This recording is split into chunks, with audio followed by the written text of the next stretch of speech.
मुख्यमंत्री देवेंद्र फडणवीस आणि भाजपचे प्रदेशाध्यक्ष रवींद्र चव्हाण यांच्या प्रमुख उपस्थितीत 20 ऑगस्ट रोजी सोलापुरात भाजपची पश्चिम महाराष्ट्र विभागीय बैठक होणार आहे। या बैठकीला पश्चिम महाराष्ट्रातील सर्व पदाधिकारी, आमदार आणि खासदार उपस्थित राहणार असल्याची माहिती भाजपचे जिल्हाध्यक्ष शशिकांत चव्हाण आणि शहराध्यक्ष रोहिणी तडवळकर यांनी सोमवारी दिली।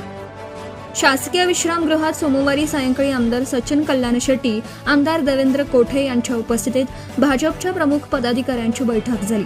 यावेळी महापौर विनायक कोंडाळ, स्थायी समितीच्या सभापती रंजिता चाकोते, सरचिटणीस नारायण बनसोडे, शिवराज सरतापे यांच्यासह इतर नगरसेवक उपस्थित होते। या बैठकीत सर्वांच्या कामाचा आढावा घेणार। गुरुवार 20 ऑगस्ट रोजी सकाळी 11 वाजता मुख्यमंत्री देवेंद्र फडणवीस, प्रदेश अध्यक्ष रवींद्र चव्हाण यांच्या प्रमुख उपस्थितीत भाजपचे आमदार, खासदार, मंडल अध्यक्ष, SCIR प्रमुख, पदवीधर नोंदणी प्रमुख सर्वांची एकत्र बैठक होईल। सुमारे 2 तास चालणाऱ्या या बैठकीत सर्वांच्या कामाचा आढावा घेण्यात येणार आहे।